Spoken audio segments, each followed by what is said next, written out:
Have you ever looked at a map and said, wow, I wish Canada was part of the US? I mean, neither. However, our forefathers tried it once. Today I'm going to cover some of the major participants in the War of 1812, some of the major battles, and the lasting legacies of the war. You see, it all started when America had barely become a country. The War of 1812 was brought on by a different war that was being fought on an entirely different continent. The Napoleonic War had spilled over almost all of Europe, and the British were right in the middle of it. America had a stance of neutrality during the conflict and were actually prospering pretty well from sale of goods to both sides. Britain did not like this, however, and they started demanding that anyone who wished to trade with France first has to pay a duty in Britain. To top that off, they were seizing ships, money, and people from American merchants at sea if they had a British accent. The French retaliated those actions by seizing any ships that paid that duty in Britain.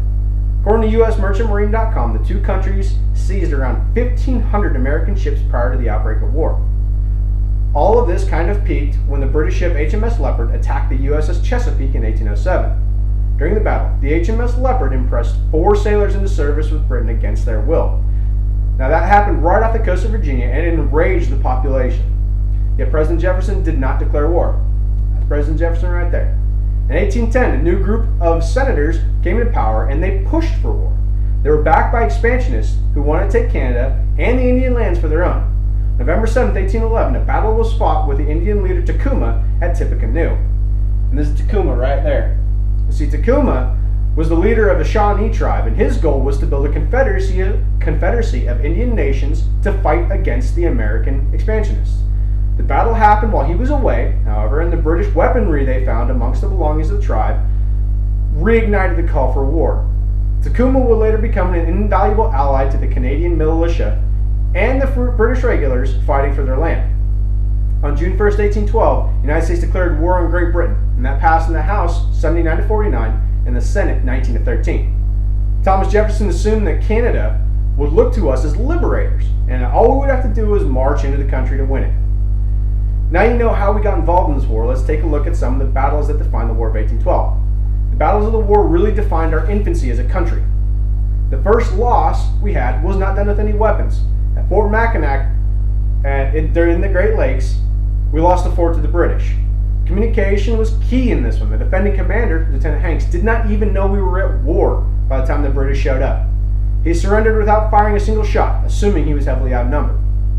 America's first offensive action came as a surprise to no one. We decided to invade Canada.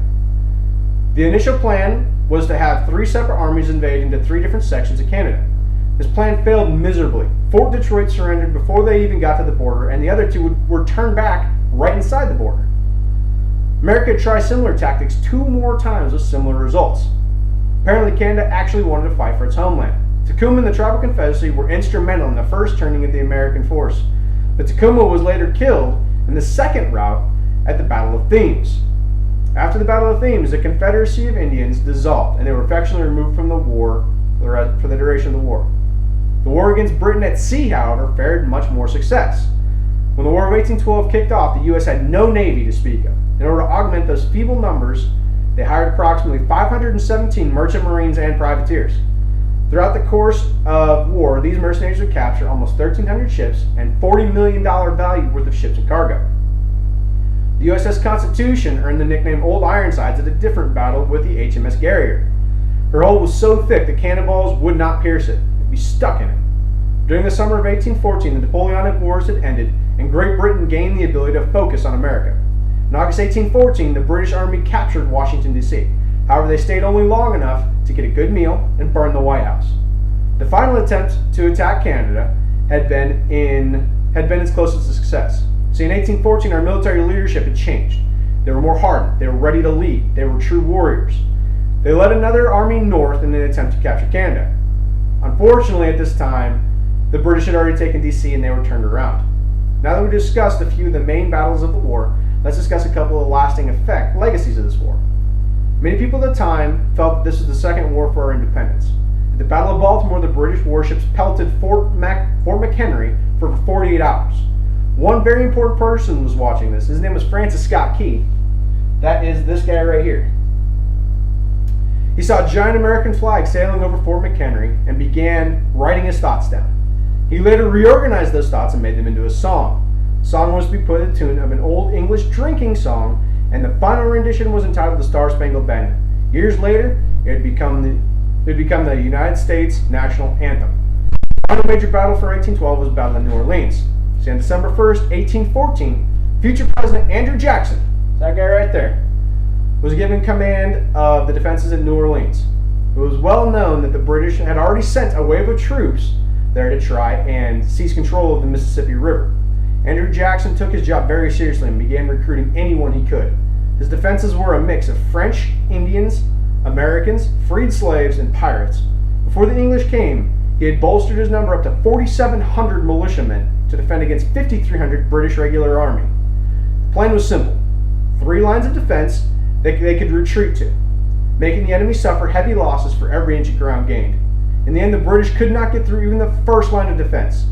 The battle lasted a total of 25 minutes and 2,000 British casualties, while the Americans suffered only 70 under Jackson.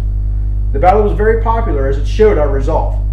Years later, this battle would influence song "The Ballad of New Orleans" as sung by Johnny Horton. However, the biggest legacy of the war was the realization that militia would not suffice to defend our country. They had done a terrible job defending Washington, D.C., retreating over and over again. America needed a standing army, which the states had originally voted against. The fear was that a federal army would be able to trample the states' rights. Peace with Britain was finally signed on December 24th, 1814. With peace being in place, we could begin yet another rebuilding phase for this infant country. Today I spoke about the participants in the War of 1812, some of its major battles, and the lasting legacy it left.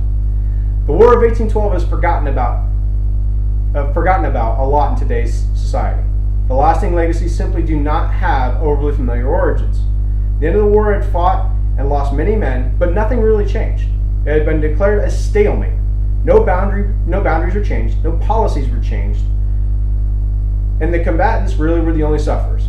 The only real long-term sufferers were the Indians, who lost their last fighting chance to stop American expansionism.